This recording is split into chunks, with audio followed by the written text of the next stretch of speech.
Adem Grapovci, atër, qka pret? Adem Hoxha.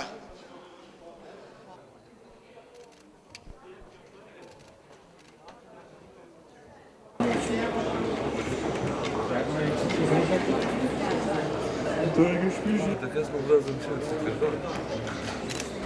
Po kota vogë këtë. E gjyku janë gjallë.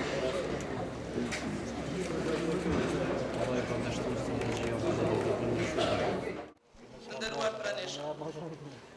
Pas zhvillimit të votimit të fshehtë dhe numërimit të votave të deputetëve të Kuvendit për zgjedhjen e Presidentit të Republikës së Kosovës në seancën plenare të mbajtur me 26 shkurt 2016, në votimin e tretë, Komisioni konstaton si në vëjim. Në votim kanë marrë pjesë 81 deputet. Të pavlefshme janë 10 fletvotime. Për zotin Hashim Thaçi kanë votuar 71 deputet.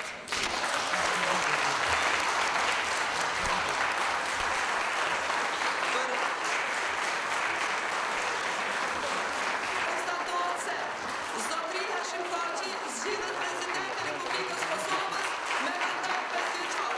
Prishtinë 26 shkurt 2016.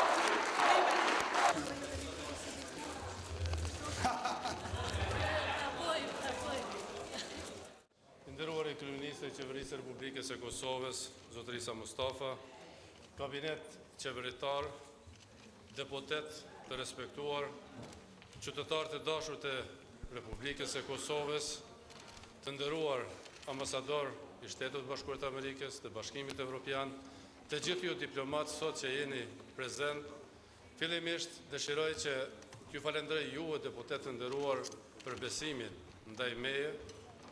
Kjo është një besim për një detyrë dhe përgjegjësi, edhe më tepër për të shërbyer vendit, për të shërbyer të gjithë qytetarëve të Republikës së Kosovës.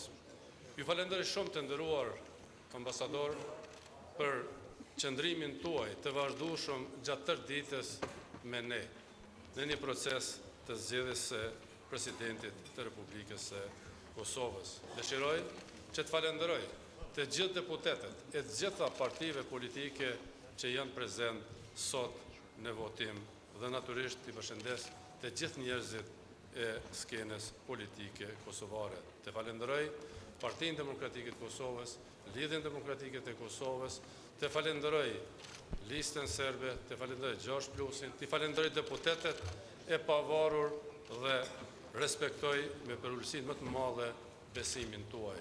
Ju siguroj se besimi juaj do t'jetë një shpresë e re, një optimizëm i ri për Republikën e Kosovës. Ju siguroj që do të punoj gjithmonë në shërbim të vendit, do të punoj gjithmonë në shërbim të të gjithë qytetarëve, duke respektuar gjithmonë kushtetutën, duke respektuar funksionimin e pavarur të institucioneve demokratike të vendit, duke punuar për rend dhe ligj, duke shërbyer të gjithë qytetarëve pa dallime etnike, do të jemi në shërbim të të gjithëve për të ndërtuar Kosovën e re, për të ndërtuar Kosovën evropiane, për të punuar dhe me fuqishëm për antarësimin e Kosovës në NATO, Bashkimi Evropian, dhe për të forcuar dhe më tepër marrëdhëniet tona të shkëlqyera e të përjetshme me Shtetet e Bashkuara të Amerikës. Dëshiroj edhe një herë të falenderoj të gjithë qytetarët e Republikës së Kosovës që për një dekadë të tërë me kanë besuar fuqinë më të madhe politike në vend. Dëshiroj t'ju falenderoj juve deputetë të nderuar të opinioneve të ndryshme politike për besimin tuaj. Të jeni të sigurt se do të punoj edhe me fuqishëm në institucionalizimin e dialogut politik, si kushti domosdoshëm për të ardhmen tonë stabile në paqë, progres, zhvillim ekonomik dhe implementimin e gjitha prioriteteve tona shtetërore. Sot, në këtë moment madhështor dhe të veçantë edhe për mua, jetësisht dëshiroj të përkujtoj heroizmin e komandantit legjendar Adem Jasharit dhe gjithë dëshmorëve të lirisë. Të kujtoj me respektin dhe pietetin më të lartë presidentin historik Ibrahim Rugova dhe gjithë njerëzit që dhanë për lirinë dhe pavarësinë e Kosovës. Ju faleminderit shumë.